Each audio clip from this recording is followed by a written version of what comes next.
Hey, thanks for joining. Welcome, folks. Um, looks like- welcome. Thanks for joining. As we're waiting for people to gather, maybe what I'd love to do is know kind of what kind of jobs and roles are you guys? So if you can enter into the chat, are you PMs, founders, designers, researchers, astronauts? Let me know in the chat.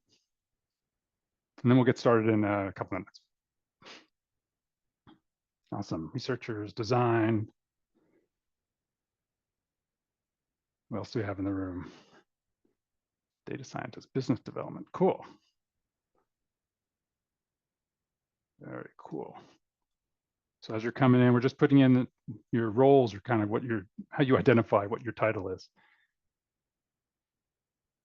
Awesome, thank you. This is very cool to see who's here.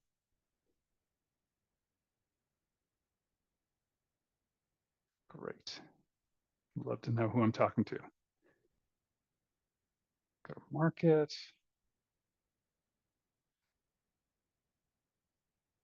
Engineer founder. Cool. Awesome. We'll just give it another minute or so, just a little bit, get people in here. Product design, product design.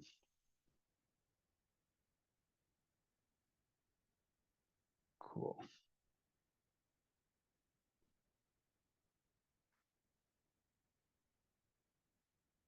Hey, Jackie. Cool. All right, folks, as you're coming in, just let me know what kind of titles, what kind of work do you do? Putting it into the chat so we know who we're talking to. Awesome. Well, thank you for that. So that's helpful to know who I'm talking to. And so what I want to do is let you guys know who I am. So for starters, so I'm Michael Margolis. So in 2010, I joined GV, Google Ventures, as the first UX researcher at a VC firm. And since then, I've gotten the chance to work with hundreds of early stage startups. So the variety is pretty enormous that we have at GV.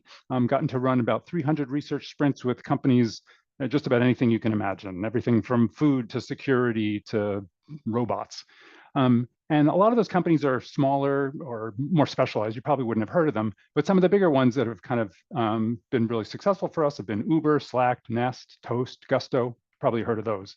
And it's pretty hard to for companies to achieve that kind of product market fit, especially at the very early stage. Founders are under just really intense pressure to figure out, like, well, exactly who am I building this for? Who's our customer, and exactly what is it that I'm building? And what we see is that they dive in, they spend a lot of time doing that, but the way a lot of them approach it is pretty inefficient. It's pretty scattershot. They sink a ton of time into conducting dozens and dozens of interviews. Sometimes in our office hours, they'll say, we talked to 40 people last month, 60 people, 80 people. They talk to get a lot of input from friends and family. Let's get a ton of feedback from people who really aren't their ideal customer. And that can be pretty distracting, randomizing, and just takes a lot of time. And occasionally you talk to somebody who's like, it feels like a perfect match for who you think like you're building for. And it feels like you're hitting the jackpot. But customer discovery shouldn't feel like you're playing the slot machine. And so being able to answer these big questions about who is your customer and what are you building faster, especially at the early stage, is a really big competitive advantage. Especially when you're building something new, you're entering a new market, or maybe you're troubleshooting why sales aren't working quite the way you want them to work. And so over the last 14 years, we've done a lot of experimenting and conducting, as I said, about 300 research sprints, and have developed an approach that we find is pretty dramatically effective for accelerating this kind of customer research. We call it a Bullseye Customer Sprint. So the basic formula for a Bullseye Customer Sprint is 5 and 3 and 1. And so that's 5 Bullseye customers and 3 prototypes in just one day. So while the team watches and debriefs together in a watch party. So what we do is we carefully select these 5 ideal customers, create 3 simple prototypes, and then I interview them in just one day while everybody watches, and we debrief and work on that together. And so there are some key lessons that we've learned about why this works, kind of what is the booster, what are the boosters behind this? And so one of them is kind of the most central one is this idea of bullseye customers. And what we see is one of the biggest keys to velocity for an early stage startup is this idea of being very specific and being very focused. So who exactly are you building for? So when I talk about a bullseye customer, this is kind of what I mean. This is the very specific subset of your target market who's initially most likely to adopt your new product and service. So eventually you'll be able to expand and you'll have a big business, right? Especially when we're investing in companies, we want them to be huge. And a lot of times founders are reluctant to reduce their target market and to say, well, we're only doing this subset of people. But in fact, it's really hard to build a successful product for everyone. And so if you can be specific, you can clarify your priorities, it helps streamline the customer research you're doing, it gets everybody aligned and get everybody working on a more focused product and customer. And so even if you look at other very successful companies like Nike, right, they started by selling one very specific type of Japanese sneaker out of the trunk of a car at track meets. Or Facebook, right, they were doing profiles for college students. So that kind of focus and that speed are super important. So what we find is super important is to obsess over who exactly is that bullseye customer and getting more specific than you probably have been. So we see a lot of personas and things, and so we get much, much more specific than we usually see, and then setting aside the rest for now. So second big thing is about doing open-ended interviews.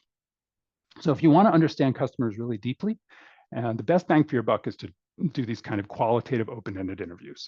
It's what I've found is, for me, the best way to be able to see your product, see the world through your customer's eyes.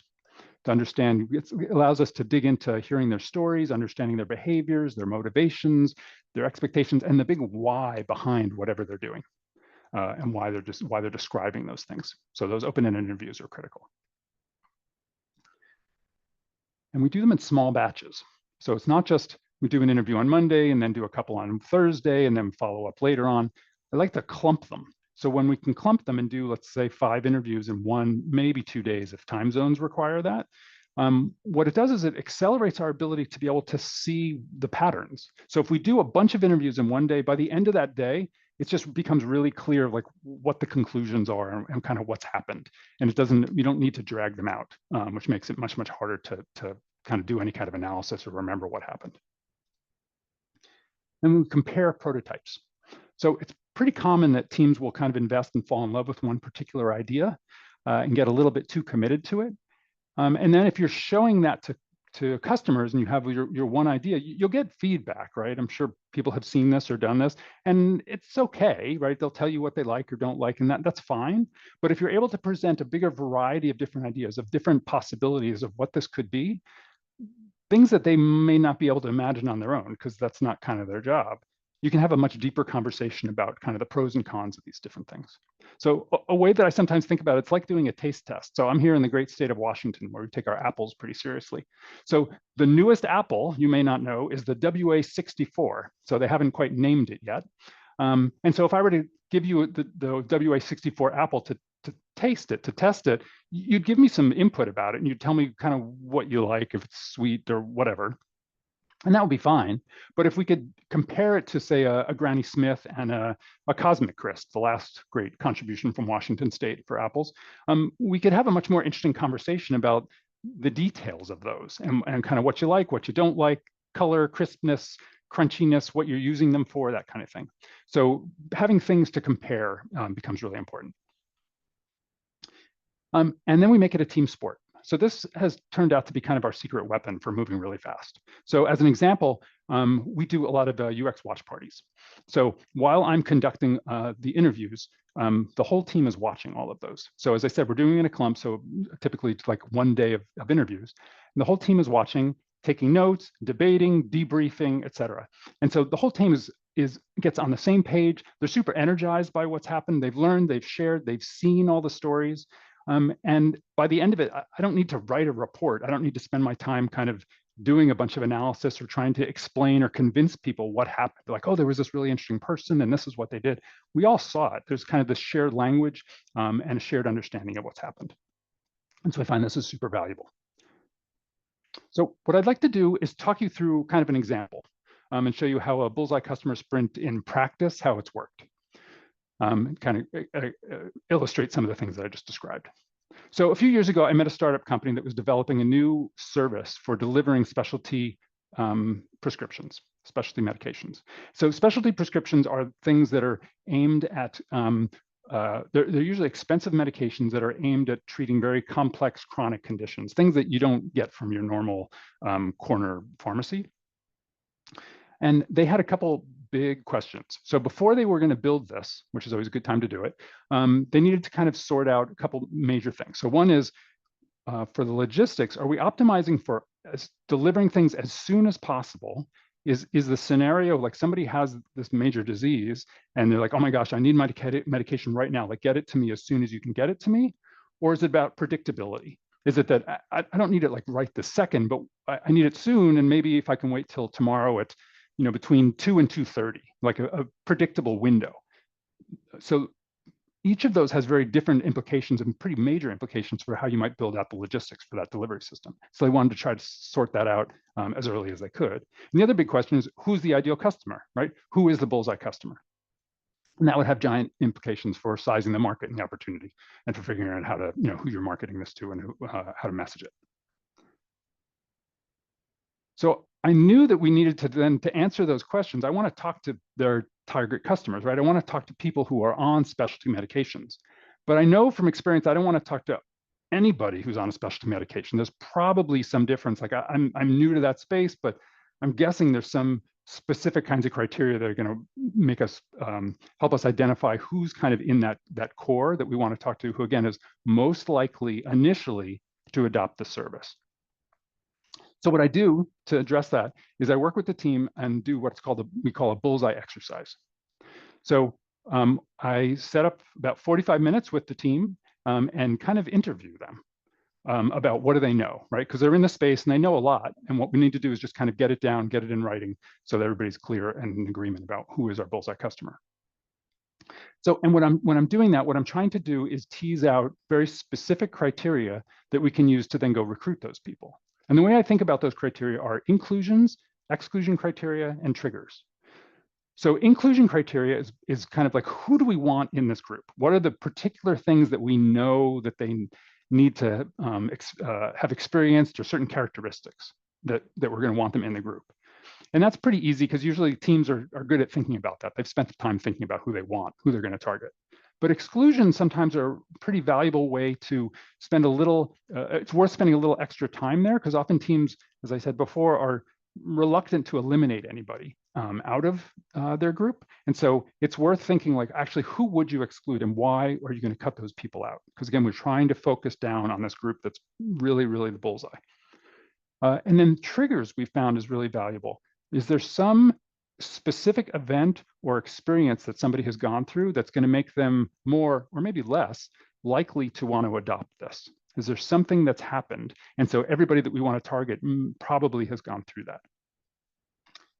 And so I interview the team and I go through a bunch of kind of standard sorts of questions that we use for this. And so what I'm focusing on here, you can see it's not really demographics. Like there are times that we are thinking about age and some of those things, but the stuff that's kind of more important for narrowing down and finding is usually behavioral. So what have people done? What kind of experience have they, is there some other related product that they've used, something or that they should have used or that they shouldn't have used, right? Again, we're looking for those exclusions also. Is there something about where or how they're living or who they're living with, or kind of what the setting is, how satisfied they are with what their current solution is. Often people who are very satisfied are not super likely to go try something new. And in terms of atypical experience or knowledge, that's something that I usually try to exclude people who are kind of not your typical bear, right? They're somebody who's a customer who's worked in this particular industry or has studied this or just knows too much. And it's not somebody who's going to be representative of most of your bullseye customers. And so again, I have those 5 slots that I want to fill for interviews. So I don't want 1 or 2 of those people to be really atypical for some reason or just know too much.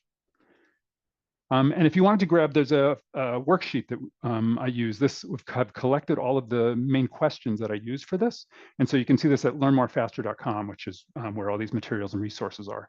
So you can find and grab and download that worksheet that I use. And this is basically like my interview guide that I use when I go through this process with teams to figure out kind of exactly who is your bullseye customer and what are these specific criteria. And so in this case, this is what we came out with. So this is, the team is very well informed about this market, and at this stage, basically a hunch, right? This is the hypothesis, or these are the people we're going after. So it's not just anybody who has a specialty medication, but it's also people who have used some of these other services, delivery services in the past. Because if somebody has never ever had any kind of delivery service like this before, the odds that they're going to be that initial bullseye is not as high, right? Because they have to get over the hump of like, oh, wait, I can have my medications delivered or have anything delivered, use an app or something to do that. And then maybe I have to think about doing that. Maybe I do it for food and now I have to think about doing it for medications. It's like too many leaps. So I want somebody who's already had that experience. I want to make sure people have insurance that's actually covering their prescriptions and that they're just kind of busy during the day. So if they're having to coordinate or figure out when are they going to get their prescriptions, then it's something they have to kind of sort out. And you can see kind of what the exclusions are. Again, I don't want somebody who's worked in the industry or has somebody kind of doing this for them. In terms of triggers, it's somebody who's had a problem. They're dissatisfied. Something's gone wrong in the past when they have gone through and done this. So then once that's happening and I'm recruiting, so I'm trying to find those 5 people who match very, very exactly, I'm very picky, then we're thinking about prototypes and value props. So ideally, what I like to do is be able to find what I call free prototypes. So if there's a competitive product out there that I can just use or a combination of them, I just grab those. But in this case, we had to build our own. So what I do is I think about it this way. What are the specific features and some of the different options that could be combined to create different distinct value propositions for a service like this? So these aren't necessarily exactly what we would be building, but it kind of gives us some ingredients, for example. So these are like some of the variables, some of the possibilities of what we might map out into some prototypes that were distinct value props. So we map these out as a team. And so these are like the ingredients for recipes. So then what we can do is we'll take like the combinations that make sense and build them into recipes that we can then use to present as prototypes to our customers in these interviews that I'm going to conduct. So these are just examples. These might be too small for you to read. That's okay. The point of it is just that these are very realistic looking home pages for these possible services. There's more than one, right? I want to have a few of them so I can use them to compare. And they're not functional, right? So you can create these in Figma or in Google Slides or whatever you like. But this kind of format is very familiar to customers. And so then to be able to have them look at these and compare them, it's like they're shopping. They're pretty used to seeing this kind of thing, as opposed to if I just gave them a list of features, which lacks context. And so the exercise here is more actually about writing usually than about doing any kind of design work. And it gets the team to really have to articulate, like, actually, what is this? How is this going to work? And that exercise alone of just creating the prototypes is really valuable. So then what I'm going to do is conduct these as 2-part interviews. So the first part is going to be this open-ended conversation, discovery conversation, where I want to talk to people about, tell me about your experiences, tell me stories about when you've had to get medications delivered. What's worked, what hasn't worked, what have you tried, what was problems, what makes you nervous about it, and these kinds of things. So we dig in pretty deep. And then the second part is where I'm comparing these prototypes. And the beauty of having multiple prototypes is then I don't want them to pick a winner. That's not really what I'm interested in. What I want them to do is to analyze them and think about, like, actually, these are the details that I like about this one or I don't like about this one, and go through that with each of the prototypes. And I want to like collect the best parts, right? So I'm looking for these pros and cons of these. So you can imagine as I'm doing this, like at the end of the day, I'm kind of imagining like, oh, right, we're seeing a pattern, like this piece of the product or this piece of this prototype is what's important, and this part isn't interesting or not valuable. And some of it will just not kind of surface much at all. It just doesn't kind of get much attention or people aren't that interested in it. And that's fine too. It's not that everything will get a plus or minus. But it helps us see those patterns pretty quickly through the course of the day. And what we're doing is kind of collecting all those little bits and pieces that are the best, most important parts. And we can then take that and go build the ideal version that we want to construct. So this is kind of what that looks like as a schedule. So as I said, we're doing these open-ended interviews we're comparing prototypes, and we're doing them in a small batch. So in one day, we would run through this whole cycle where I'm doing an interview and the team is watching each of those together and taking notes, and then together we're debriefing and we're cycling through that. So we go through that 5 times typically in one day. At the end of the day, after we've kind of gone through all of that together, we use a simple form like this. And this is our way to, one, shortcut having to write any kind of report, but it's this snapshot for everybody like, okay, you've seen this. As we go through all 5 of these in one day, the patterns just become pretty clear. And it's pretty obvious kind of what the big lessons are. In one Bullseye customer sprint, you won't answer every question you have, but the big things just will surface pretty quickly. So people fill in basically what are your 1, 2, 3 big takeaways, and how would you adjust kind of who your Bullseye customer is here. And so we capture all of those and pull those together. Just fills into a spreadsheet, and then we debrief and discuss that. So after just one day of doing these 5 interviews, we're able to capture and figure out like, what do we know about our value prop and the distinct value prop that we want to build here and the customers. And so pretty remarkable. After one day, they had this, right, we were able to pretty much answer this question of how do we want to optimize these logistics. So it turned out that a predictable, short, predictable delivery window was much more important than like, get it to me right away. Because people were kind of planning out, and that wasn't how they were using their medications. So that had huge implications for the way they were going to build out logistics. And then for the subset of customers who are the ideal, these Bullseye customers initially going to be most interested, these were the things that we learned, right? There was something about the delivery and something about the medications for these folks where it was pretty critical that they knew exactly when it was going to be there so that they could meet whoever was delivering it and get it. And so it wasn't sitting out on their stoop for too long. Like a big one was this idea of if it's temperature controlled. So if it has to be refrigerated and I need to keep it refrigerated, I can't have that sitting out, especially like in the summer heat, sitting out on my stoop. I need to get that when it arrives and get it into my fridge. So these are some of the details that we could see that really helped us narrow and specify who exactly are we building this for and what are the key scenarios that we're targeting so that we know what to, how to kind of frame the value prop. So again, these are the key things that what we've seen as I talk through the main reasons this works, and it works incredibly well. We've done this over and over and over with a huge variety of different kinds of companies in our portfolio, and we're kind of amazed every time because it just works really, really well. And so what we've done is made this playbook available now. So we've open sourced it. We've been using it for a long time on our own portfolio, but we have open sourced it now. So you can go to learnmorefaster.com, get a free copy today, grab it, grab the book, the digital versions of the book.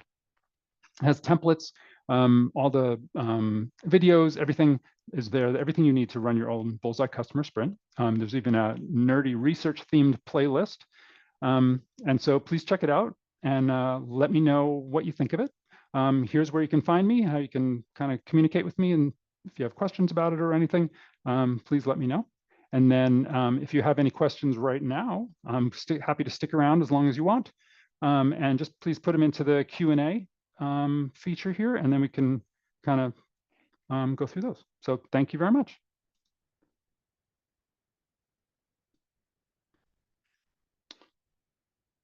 Okay, so if you want to enter any questions here, and you can vote things up as you see questions coming in. Okay, so first question, how can any of these techniques be applied to existing mature digital products that are going through a transformation? So I think that, I talk about this as something that is specifically targeted at early stage startups because that's what I mostly work on all the time. But I think that a lot of these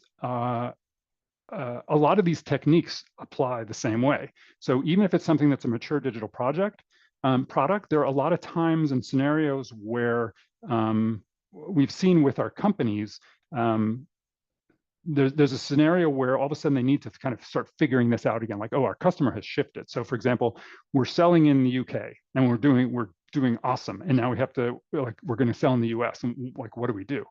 We just go through the same exact process. The thing about it being something that's already existing and mature is that I have a lot of data to help me narrow down and figure out who is the bullseye, right? You've actually launched the thing. And so you can do much more. But I would use the same process and just kind of go through the same thing. Narrow down who is your bullseye customer, and sometimes you might have more than one specific bullseye customer, and that's okay, but I would just do them in distinct groups so that the lessons that you learn from each group is clear from that one watch party. Somebody asked about the recording being available. Yes, the recording will be available around 48 hours after this. That'll be sent out. What are some great ways in language to use when trying to convince senior stakeholders and founders to invest some time and energy into exercises like this? To me, the best language is this will save you time and this will save you money. And it's a way to look at what they are doing now. It's about saving time, saving money, de-risking, and helping people make decisions with more confidence. Those are some of the words that I've found works. In the end, what I found was most powerful when doing this is that people have to just see it. And so a lot of the work that I do at GV, it's for lots and lots of different companies, as I said, and I've done lots of trainings and workshops and tried to find ways to teach them how to do it and to kind of help them incorporate it.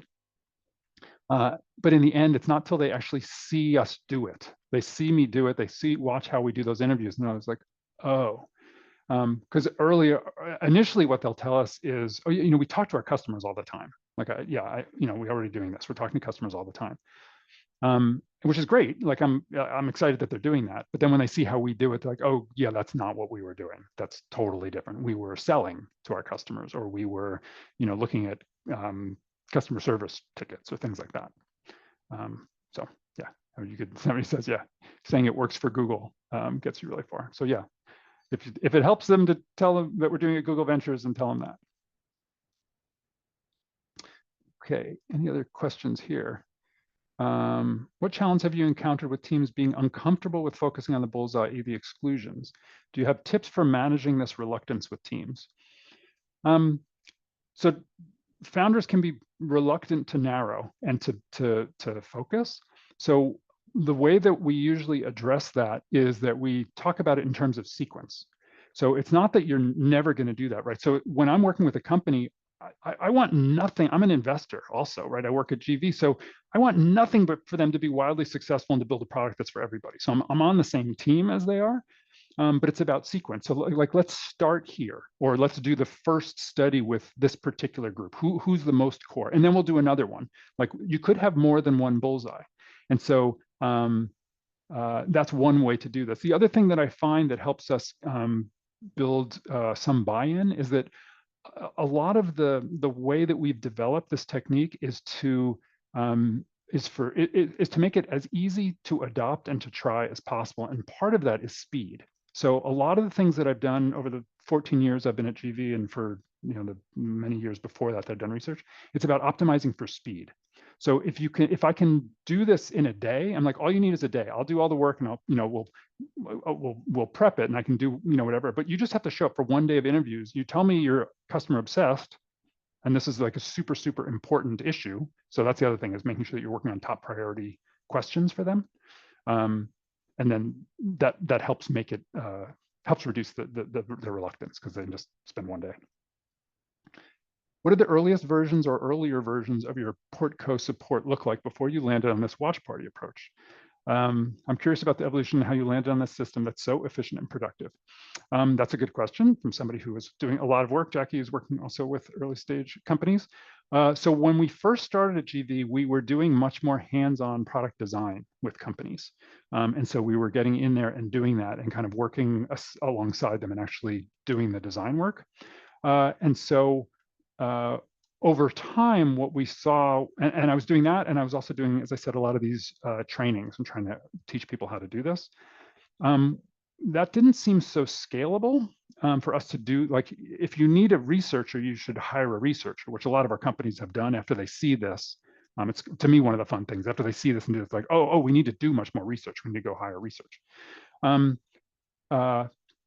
So it's evolved in that I've tried to optimize more and more and more for speed and for scale, so that we can just help more and more people and teach them how to do it and reduce the things that made it difficult or made them reluctant to want to try it.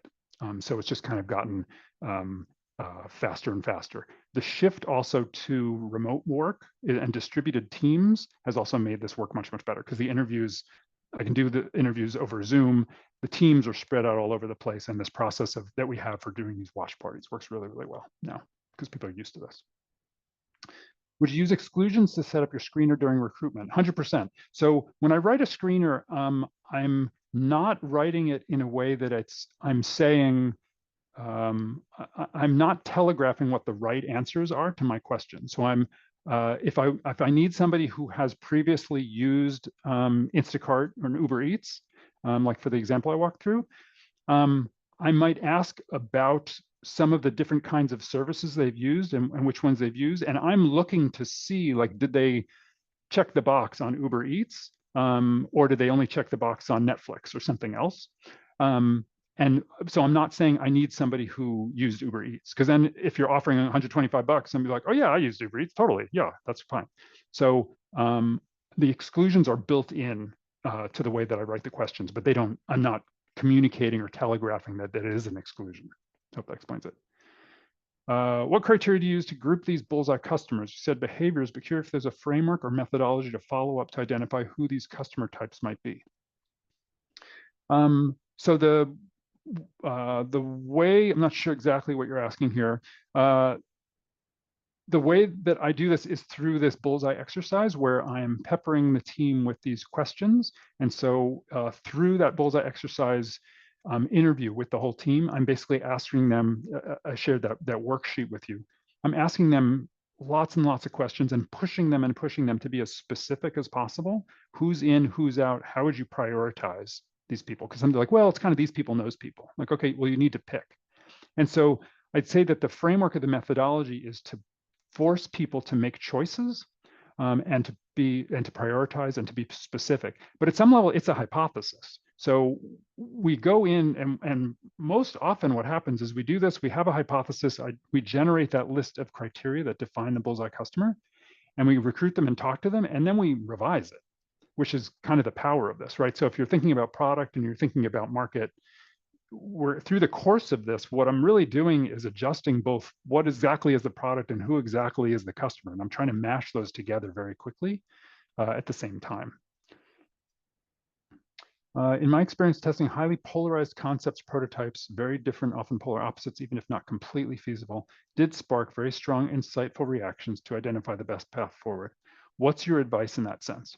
We find it's very helpful for these to be, I don't know how exactly polar different what the extremes are.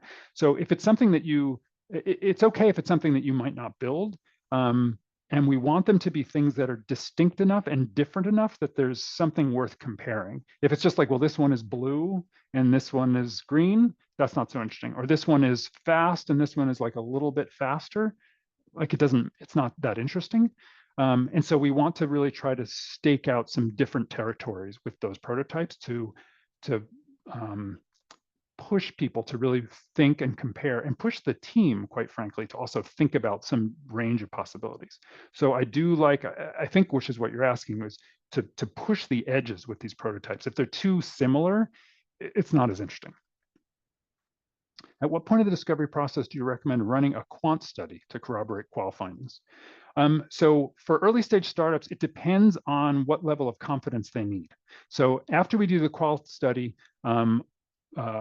often what will happen is we'll do like a Bullseye Customer Sprint. Sometimes we'll do a second one. It depends on what's happening with the study. We'll do a second one or sometimes a third one where we're kind of narrowing down and as we're learning, adjusting. Maybe you do the first one and you realize, oh, we have to adjust who that bullseye customer is. Like that wasn't quite right, which is super valuable to know. And you adjust it. And once you get to a point where you feel pretty confident, depending on the founder and depending on the decision that you're making, it might be enough, right? Early stage founders are pretty comfortable making big decisions with limited information. But at that point, sometimes you might want to do, like with the example that I described for the specialty medications, at that point, you need to go do a larger study to quantify and figure out like how many people are there that match this definition of our bullseye. Because if you've narrowed it too far down and you realize like there's not enough people, or maybe they live too spread apart, and so it's not really going to be feasible for logistically or something, that's really valuable to find out. It doesn't mean like, oh, let's just expand the bullseye all the way out. It might be like actually the opportunity isn't that big. It could be that it's just you need to kind of rethink the business that you're in, or how you are planning to do this.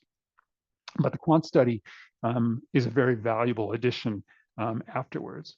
One thing that I'd mention though is even before you were to plan some very large quant study, almost no matter what, if you run a study like this, it will streamline and reduce the costs of the quant study that you're going to run if you're planning some big market research study.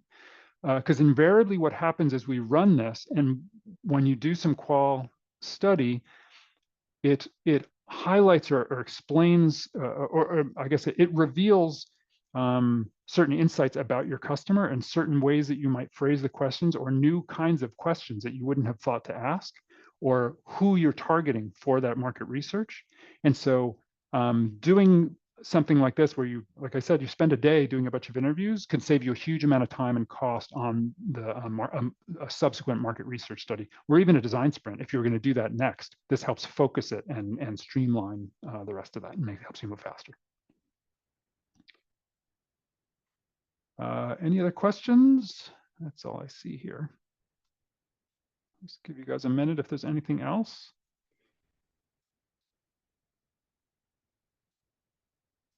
Otherwise, we can wrap it up. Thank you all a ton for coming.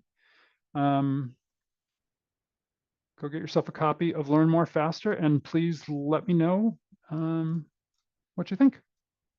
Thank you all very much.